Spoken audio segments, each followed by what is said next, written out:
There's a fresh wave of chatter claiming the US government is using XRP for payment flows. Let me save you the trouble. These are just rumors, misunderstandings, and, honestly, a bit frustrating. I've been debunking this for almost 3 years now, yet it keeps resurfacing. Here's the latest spark, a headline suggesting Ripple links to FedNow service providers could unlock massive liquidity. I've been trading crypto successfully for over 380 days, consistently closing every month in profit. In the last 90 days alone, my followers have earned over $29,000 in profits by copying my trades. Want to see my verified stats? Click the first link in the profile description and start copying my trades for free today.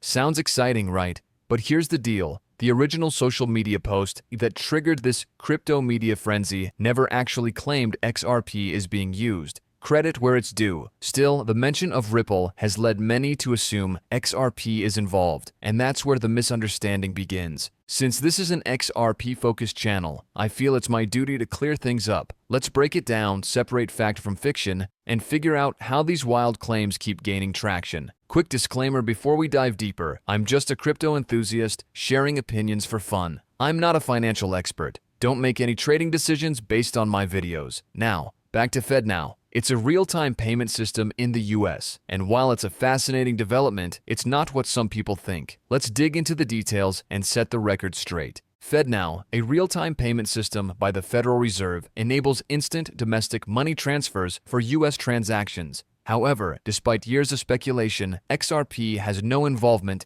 in FedNow. XRP serves as a bridge currency for converting different fiat currencies, which doesn't align with FedNow's purpose. This has been clarified repeatedly, including in my August 30th, 2022 video.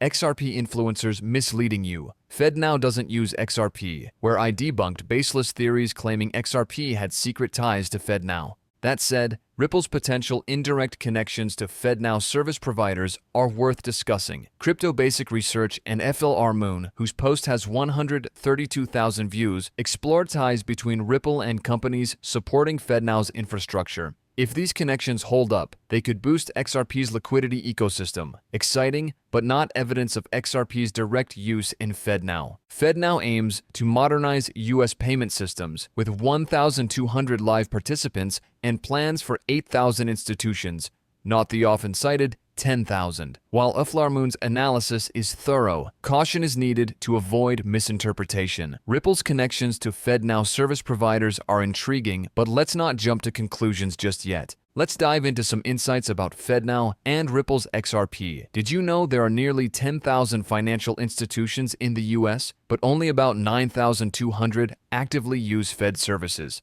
FedNow's head of payments product, Dan Baum, says their goal isn't to onboard all of them, but to target 7,000 to 8,000 institutions with a solid business case for using FedNow.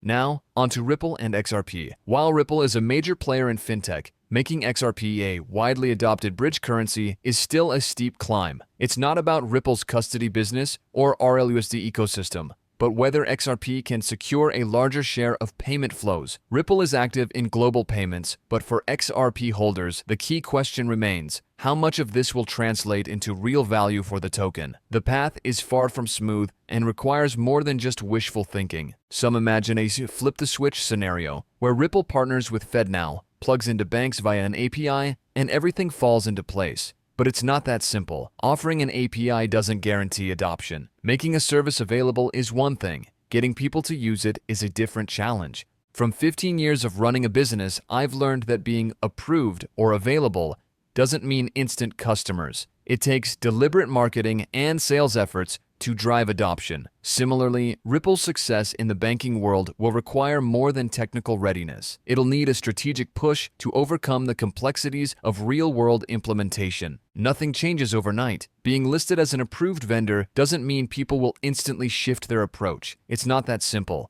That's my critique. The idea of plugging in an API and expecting instant results is overly simplistic. You mentioned downloading an API, plugging it in.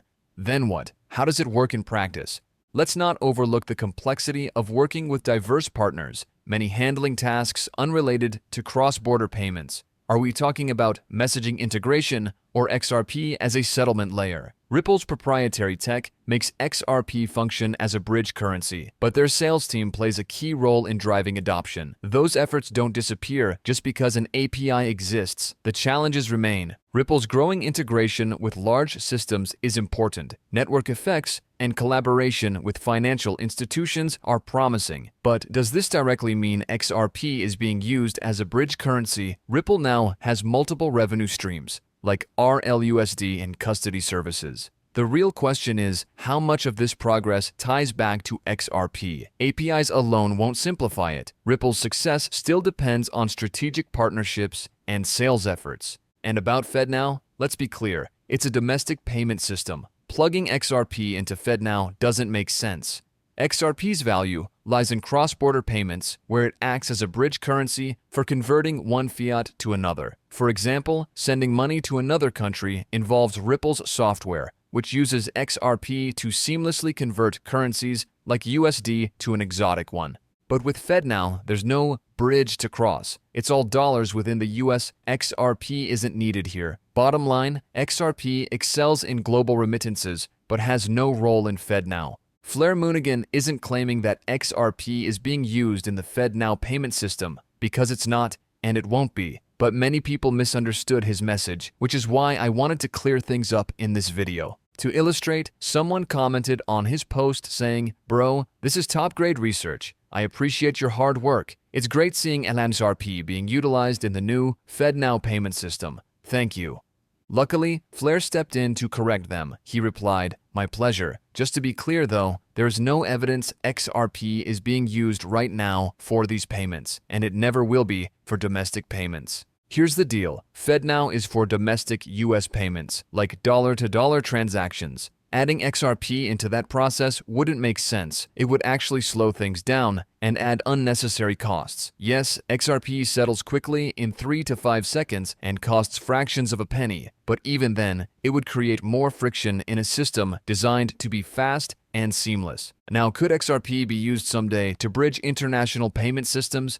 Sure, maybe. For example, it could connect FedNow to a payment system in another country, but for domestic flows within the US? Nope. It's just not practical, and it's important to set that record straight. Why won't you see XRP in domestic payment flows like dollar-to-dollar transactions? Because it's just not built for that. XRP isn't meant to replace domestic payment systems, and frankly, it never will. So, no, you're not going to see FedNow or similar platforms running entirely on XRP. But don't count XRP out just yet. It shines in a different space. Ripple has been laser-focused on revolutionizing cross-border payments. They've built strong global connections, demonstrating the tech's potential in facilitating international transactions. That's where the real opportunity lies. XRP as a bridge currency, it works, but it's not some magical flip-the-switch moment where everyone suddenly adopts it. And remember, many remittances don't even involve the US. So this idea of XRP dominating domestic flows just doesn't hold water.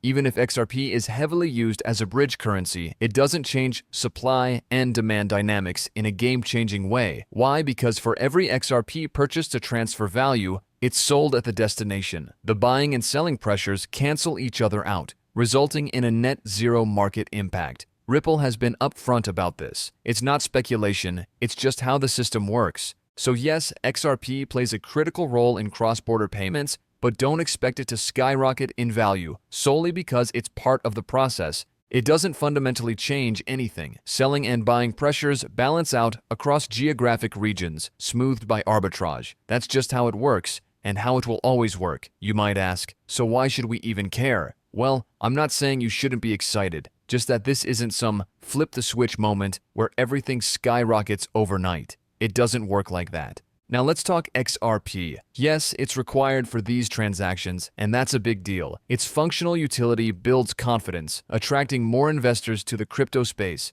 If XRP is solving problems and proving its worth, it's here to stay. That's good news. It can bring more money into the ecosystem, but here's the catch. It's not the transactions themselves. As a bridge currency, driving demand. That's not the game changer. Sure, there's a minor supply factor. XRP used as a bridge can't be used elsewhere during that moment, technically impacting supply and demand. But transactions happen so quickly that the effect is negligible. What really matters is whether the tech is useful. If it solves real problems, people will trust and diversify into it. And it's a solution that works. Even if a hypothetical flip-the-switch moment happened, which, let's be clear, is a naive concept, it wouldn't magically increase demand for XRP. Headlines might cause a brief buzz, but they don't translate into sustained, skyrocketing demand. That's just not how these markets work. It really isn't. For XRP to thrive, you need more people diving into crypto overall. Once that happens, XRP, being functionally useful, will naturally claim its share. It's one of the standout early winners in the crypto space, and personally, it's my favorite crypto and my largest holding. But there are some clear misunderstandings here, which is why I'm breaking it down. Honestly, none of this will matter in the grand scheme of things. It just won't. Flare Moon made some valid points, and I don't have issues with most of what was written. The main critique: it's a bit naive to assume that just because connections exist, there's going to be a sudden, massive XRP moment. Even if that scale were achieved, it wouldn't necessarily translate into anything significant for XRP. It wouldn't, plain and simple, as I've explained earlier. For proof, let's talk about whether XRP is used in domestic payment flows. Spoiler, it's not. Why? Domestic payments don't require currency conversion. Dollars stay dollars. Here's evidence straight from the Federal Reserve's official FedNow website. It's not speculation, it's direct information. The FedNow service settles payments between financial institutions in real time, 24/7, using Federal Reserve Bank master accounts with no pre-funding required. In this setup, the Federal Reserve acts as a clearinghouse, verifying that both parties in a transaction are good for it. That's it. No XRP needed. So, build all the connections you want. Ripple can achieve incredible success, and I hope it does. But none of that changes this. XRP will never be used domestically for these types of transactions. If FedNow ever decides to create a portal to connect with international payment systems, great. If they choose to use XRP as a bridge currency, awesome. But let's be clear, that's not what FedNow is designed for. Even if they did, it wouldn't magically increase the demand for foreign exchange transactions. Why? Because that demand already exists globally, and those transactions are already happening. Moving them through FedNow wouldn't suddenly change the game. Now, there is one exception. If using FedNow lowered fees significantly, it might encourage people to make smaller payments, potentially increasing the flow of transactions. But overall, the demand remains the same, whether you're connecting FedNow to another system across borders or linking a local remittance service to an international one. It's not a flip-the-switch scenario, and I think a lot of people haven't fully thought this through. That's why I'm making this point. There are plenty of valid reasons to be bullish on XRP, but FedNow isn't one of them. It's just not directly relevant. Feel free to share your thoughts in the comments, whether you agree or not. And remember, I'm not a financial advisor. Don't make buying or selling decisions based on this. That would be a bad idea.